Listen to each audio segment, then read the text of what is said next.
She has more than 33 years in the entertainment world and now has an online academy. She's an online academy teacher and intuitive strategic coach. Y'all better put your hands together and get ready to welcome my friend, Kim Cole.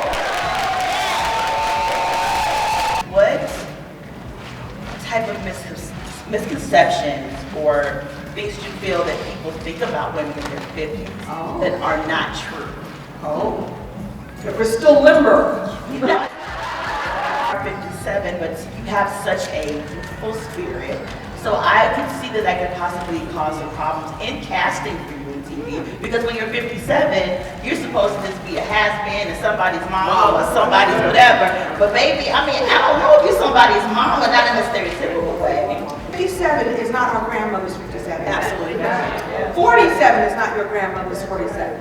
Not at all. And it's we have access to so much great information, especially that AARP provides for us about keeping your health, keeping vital, staying interested. Read ages differently. You know, we don't. You know, that's what they say. Black don't crack. Black don't crack, but it will droop. So keep smiling. I think when you smile, there's a glow that comes from within that is ageless, and it's about being fabulously ageless. So someone said to me, and I wish I could tell you who it was, I don't even remember, that this is how your life is going to go. It's going to be, who is Kim Coles?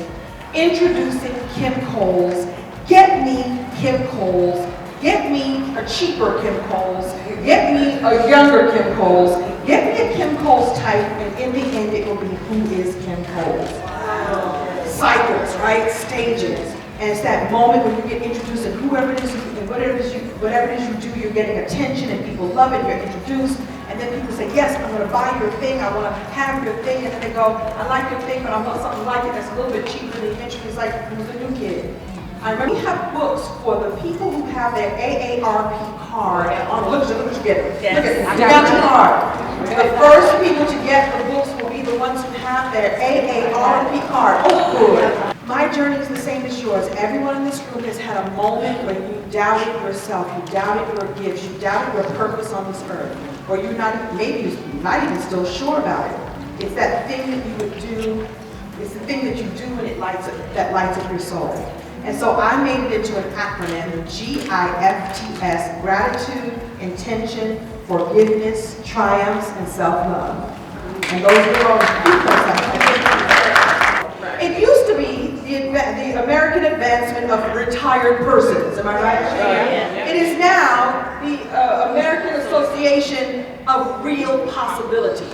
Yes, I love that. We see ourselves in each other. That's why I also talk about the stories being so important to share, because we look for ourselves. And so sisterhood is everything. That's why I'm glad that the sisters letter from AARP is really important for you all to tap into, because there are beautiful resources there for you to tap even more into the sisterhood. And I'm Teresa, and I got my AARP card, and I'll be 65 this year.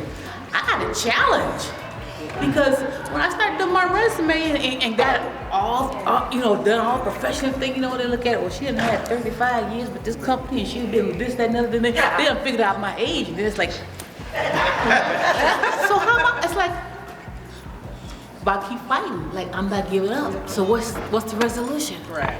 So you are a perfect example of that. It's never too late. That you can keep your mind active. What if you were to write a book or start speaking on this and inspiring others to go like, wait a minute, it's not over yet? I can keep going, and create opportunities for yourself that way. In Chicago loves you. And you have fans that will ride with you wherever. And BWE, the AARP BWE hashtag.